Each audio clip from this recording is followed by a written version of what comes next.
Hello everyone welcome back to my channel BA semester 6 sociology की video series आप start की हुई है। सैंपलिंग वाला चैप्टर आप कर रहे हैं। ये प्रोबेबिलिटी सैंपलिंग कीतियां, इन्हां दियां किस्मां कीतियां। इस तो बाद आप अज स्टार्ट करांगे नॉन प्रोबेबिलिटी सैंपलिंग। अगे इन्हां दियां किस्मां ने accidental samples, quota samples, purposive samples अते snowball samples. One by one आप टॉपिक्स नूं कवर करांगे। सो एक्सीडेंटल सैंपल जिहड़ा कि नॉन प्रोबेबिलिटी सैंपल का ही एक हिस्सा है, एक पार्ट है। एक्सीडेंटल सैंपलिंग की हुंदा है कि अचनचेत ही जदों सानू कोई अपना सैंपल मिल जाता है। एक्सीडेंटल सैंपलिंग का अर्थ हुंदा वो सारे लोग जिहड़े कि अध्ययन खेत्र विच आउंदे ने, इंटरव्यू देण दे इच्छुक होण अते सानू कदे कदाई जिवें अचनचेत गली च लाइक असीं सैंपल इकट्ठा करन गए हैं, सानू होर भी जिहड़े हैगे ने रिस्पोंडेंट मिल गए ने। उस गली च जांदे होए बस स्टैंड ते मिल गए, कॉफी हाउस च मिल गए, तो उत्तरदाते नूं असीं सीधे तौर ते ही चुन लैंदे आं। ये प्रक्रिया उदों तक चलदी रहिंदी है जद तक सानू मिथी हुई संख्या जिन्ने भी लाइक असीं 200 रिस्पोंडेंट है तो 200 सानू मिल चुके ने। ठीक है, सो विदाउट बायसनैस जिहड़ी हैगी है ये एक्सीडेंटल सैंपल आपां चूज कर लैंदे आं। कोटा सैंपलिंग का मतलब हुंदा कोटियां दे विच जदों वर्गां दे विच वंड दिता जांदा है यूनीवर्स नूं। यूनीवर्स की है जिथे आप सैंपल इकट्ठा करना है। ठीक है, सो वो सारी चीज़ सो ये फैसला कर लिया जाता है कि हरेक वर्ग विचों चुनिया जाने वाली इकाइयां की संख्या की होएगी।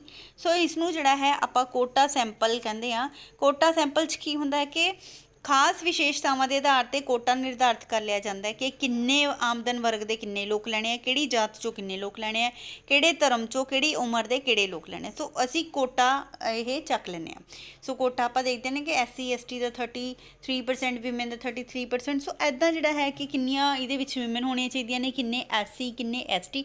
सो ये चीज़ आप देखते हैं ना कि सरकारें आपां नूं दित्तियां होईयां, तो ऐदा ही कोटा बनदा है कि किन्नी आमदन वाले लोग, इहदे विच किहड़ी जात वाले लोग, किहड़े धर्म वाले लोग, ठीक है, किहड़ी उम्र वाले लोग, किहड़े जिहड़ा हैगा आपां कह सकते हैं कि मैरिज वाले लोग। सो ऐदा आपां कोटा डिसाइड कर लैंदे। सो ये मैरिट्स डीमैरिट्स भी तुसीं कर सकते हो, नहीं तो तुसीं जिहड़ा है क्वेश्चन नूं जिहड़ा हैगा वो पैरे च भी लिख सकते हो। सो कोटा सैंपलिंग दियां कि जदों असीं घੱਟ समय च ज़्यादा सिट्टे कट्टने होण, कोटा सैंपलिंग जिहड़ा है उत्थे यूज़ की जाती है। घੱਟ खर्चा करना होवे ते सानू किसी खास विचारां दे लोग जिहड़े होए चाहीदे होण, सो असीं सैंपल उन्हां तों इकट्ठा कर लैंदे आं।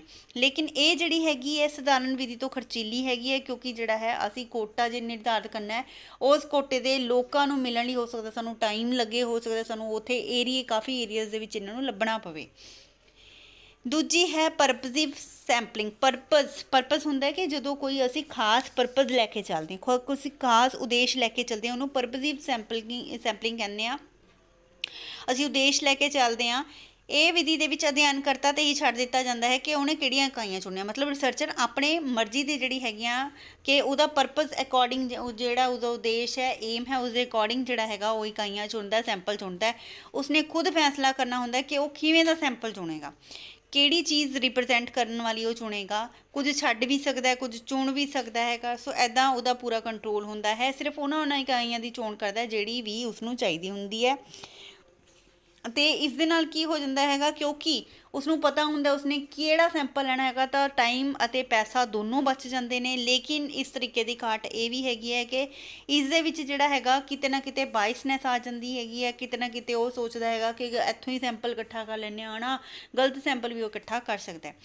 सो करैक्टरिस्टिक्स की ने परपजिव सैंपल दियां, एक तो घੱਟ एक्सपेंसिव है क्योंकि जिहड़ा है अध्ययनकर्ता नूं रिसर्चर नूं पता हुंदा है कि किहड़ी जिहड़ी हैगी उन्हें चोण करनी है, जाण बुझ के उसने चोण करनी है। वो अपना खेतर अते अपना जिहड़ा सैंपल सीमित रखण दी कोशिश करदा हैगा।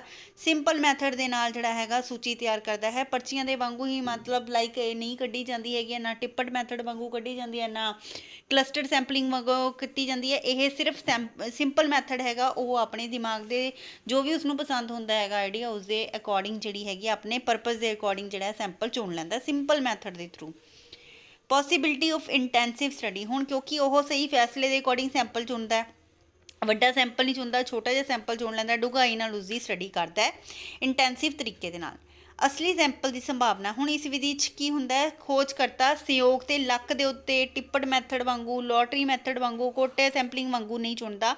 वो काबलियत के अकॉर्डिंग, एक्सपीरियंस के अकॉर्डिंग जिहड़ा है चुनता है, अपने जिवें दा उहदा परपज़ है उसके अकॉर्डिंग चुनता हैगा। सो वो जिहड़ा है उन्हां नूं ही चुनदा हैगा जिन्हां दी उसनूं लोड़ हुंदी है। ठीक है। सो ਰੀਅਲ ਸੈਂਪਲ ਉਹ ਚੁਣਦਾ। ਡੀਮੈਰਿਟਸ ਕੀ ਨੇ ਕਿ ਕਈ ਵਾਰ ਕੀ ਹੁੰਦਾ ਹੈਗਾ ਕਿ ਹੋ ਸਕਦਾ ਜਿਹੜਾ ਉਹਨੇ ਸੈਂਪਲ ਚੁਣਿਆ ਹੈਗਾ ਉਹ ਉਸ ਨੂੰ ਰਿਪਰੈਜ਼ੈਂਟ ਹੀ ਨਾ ਕਰਦਾ ਹੋਵੇ, ਗਲਤ ਸੈਂਪਲ ਚੁਣ ਲਿਆ ਜਾਂਦਾ ਹੈ। ਹੋ ਸਕਦਾ ਹੈ ਕਿ ਉਹਨਾਂ ਨੂੰ ਉਸ ਇਸ਼ੂ ਦਾ ਪਤਾ ਹੀ ਨਾ ਹੋਵੇ।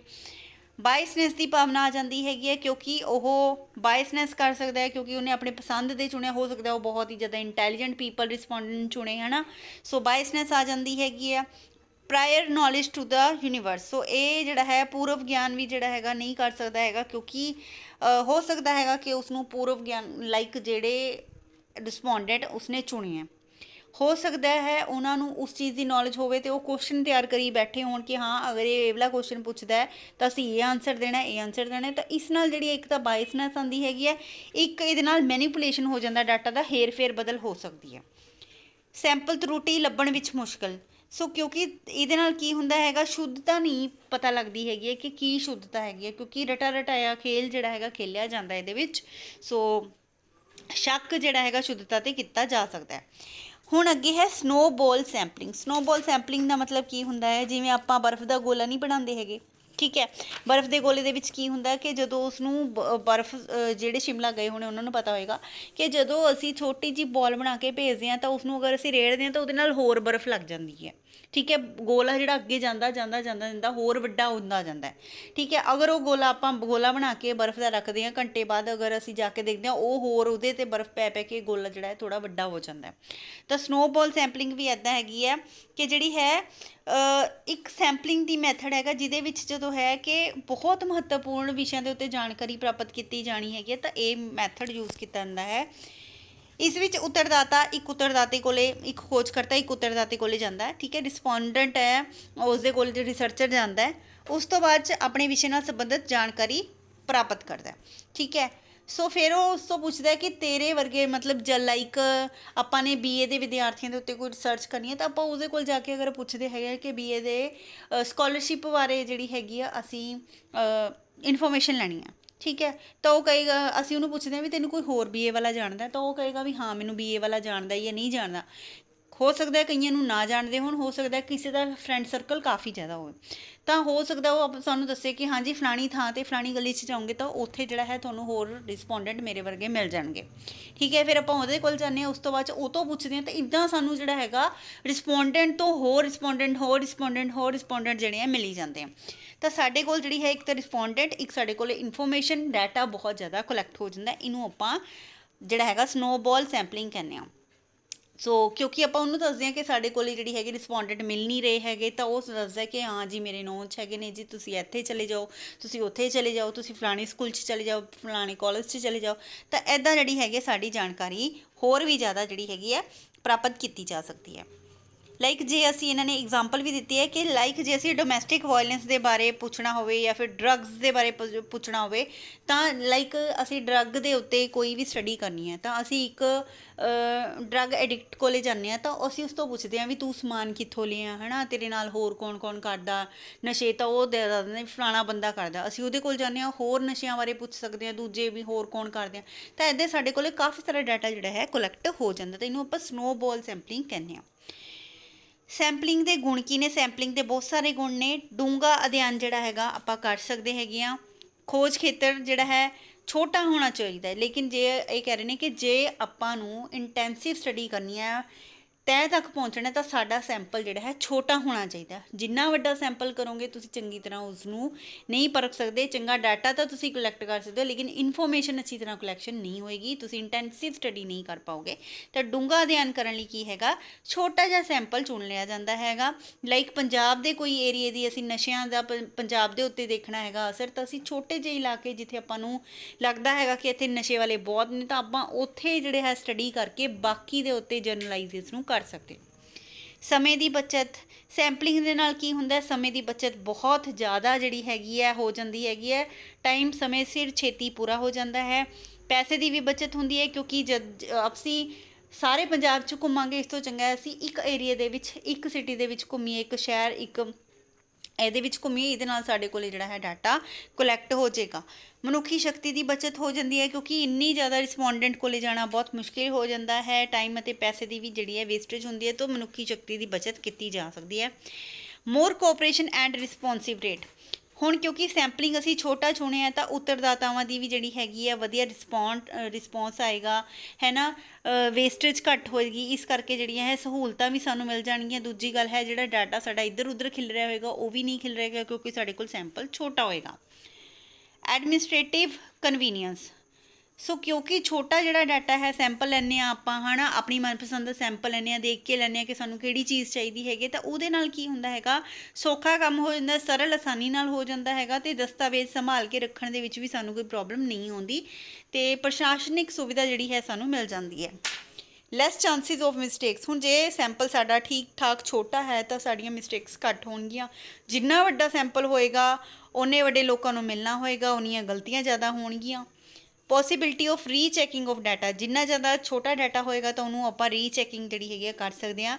Necessity of sample. ਜਿਵੇਂ ਦੀ ਸਾਨੂੰ ਸੈਂਪਲ ਦੀ ਲੋੜ ਹੁੰਦੀ ਹੈ ਉਹਦੇ ਅਕੋਰਡਿੰਗ ਅਸੀਂ ਆਪਣਾ ਸੈਂਪਲ ਇਕੱਠਾ ਕਰ ਸਕਦੇ ਹਾਂ। ਐਕੂਰੇਸੀ ਆਫ ਰਿਜ਼ਲਟਸ ਸਾਡੇ ਐਕੂਰੇਟ ਆਉਣਗੇ ਬਿਕੋਜ਼ ਸੈਂਪਲ ਸਾਡੇ ਮਨਪਸੰਦ ਹੋਏਗਾ, ਸਾਡੇ ਅਕੋਰਡਿੰਗ ਹੋਏਗਾ, ਜਿਵੇਂ ਦੀ ਸਾਡੀ ਨੀਡ ਹੈ ਸੋਸ਼ਲ ਰਿਸਰਚ ਦੀ, ਜਿਵੇਂ ਦੀ ਅਸੀਂ ਪ੍ਰੋਬਲਮ ਚੁਣਿਆ ਉਹਦੇ ਅਕੋਰਡਿੰਗ ਅਸੀਂ ਡਾਟਾ ਇਕੱਠਾ ਕਰਦੇ ਹਾਂ, ਤਾਂ ਐਕੂਰੇਸੀ ਜਿਹੜੀ ਹੈ ਰਿਜ਼ਲਟਸ 'ਚ ਆਉਂਦੀ ਰਹਿੰਦੀ ਹੈ। ਲਿਮਿਟੇਸ਼ਨਸ ਕੀ ਹੋਣਗੀਆਂ ਕਿ ਪ੍ਰੋਬਲਮ ਆਫ ਸਿਲੈਕਟਿੰਗ ਰਿਪਰੈਜ਼ੈਂਟੇਟਿਵ ਸੈਂਪਲ। ਹੁਣ ਕਈ ਵਾਰ ਕੀ ਹੁੰਦਾ ਹੈਗਾ ਕਿ ਅਗਰ ਅਸੀਂ ਕੋਈ ਸੋਸ਼ਲ ਰਿਸਰਚ ਕਰ ਰਹੇ ਹਾਂ ਅਤੇ ਅਸੀਂ ਡਾਟਾ ਚੁਣਿਆ, ਸੈਂਪਲ ਚੁਣਿਆ ਹੈਗਾ, ਤਾਂ ਸੈਂਪਲ ਦੀ ਚੋਣ ਕਈ ਵਾਰ ਗਲਤ ਕੀਤੀ ਜਾਂਦੀ ਹੈ, ਤਾਂ ਇਸ ਦੇ ਨਾਲ ਕੀ ਹੋ ਜਾਂਦਾ ਹੈਗਾ, ਆਪਾਂ ਕਹਿੰਦੇ ਹਾਂ ਕਿ ਬਹੁਤ ਆਸਾਨ ਕੰਮ ਹੈ ਜਿਹੜਾ ਸੈਂਪਲ ਚੁਣਨਾ ਹੈ ਕਿ ਕਿੱਥੇ ਅਸੀਂ ਸਟੱਡੀ ਕਰਨੀ ਹੈ, ਇਹ ਬਹੁਤ ਮੁਸ਼ਕਿਲ ਹੁੰਦਾ ਹੈ। ਅਗਰ ਅਸੀਂ ਗਲਤ ਸੈਂਪਲ ਚੁਣਨੇ ਹਾਂ ਤਾਂ ਪ੍ਰੋਬਲਮ ਕ੍ਰੀਏਟ ਹੋ ਜਾਂਦੀ ਹੈ। ਪੱਖਪਾਤ ਦੀ ਸਮੱਸਿਆ। ਕਿਉਂਕਿ ਜਿਹੜੀ ਹੈ ਸੈਂਪਲ ਦੀ ਚੋਣ ਬਹੁਤ ਹੀ ਉੱਤਮ ਵਿਧੀਆਂ ਦੇ ਨਾਲ ਕੀਤੀ ਜਾਂਦੀ ਹੈ, ਪਰ ਫਿਰ ਵੀ ਜਿਹੜੀ ਹੈ ਬਾਇਸਨੈਸ, ਪੱਖਪਾਤ ਜਿਹੜਾ ਇਹਦੇ ਵਿੱਚ ਆ ਜਾਂਦਾ ਹੈ, ਕਿਉਂਕਿ ਮਨੁੱਖ ਉਹੀ ਚੀਜ਼ ਕਨਵੀਨੀਅੰਟ ਜਿਹੜੀ ਲੱਗਦੀ ਹੈਗੀ ਕਿ ਹਾਂ ਸੌਖੇ ਤਰੀਕੇ ਨਾਲ ਸਾਨੂੰ ਇਹਨਾਂ ਤੋਂ ਡਾਟਾ ਮਿਲ ਜਾਏਗਾ, ਤਾਂ ਉੱਥੇ ਜਾਂਦਾ, ਇਸ ਨਾਲ ਬਾਇਸਨੈਸ ਜਿਹੜੀ ਹੈਗੀ ਆ ਜਾਂਦੀ ਹੈ।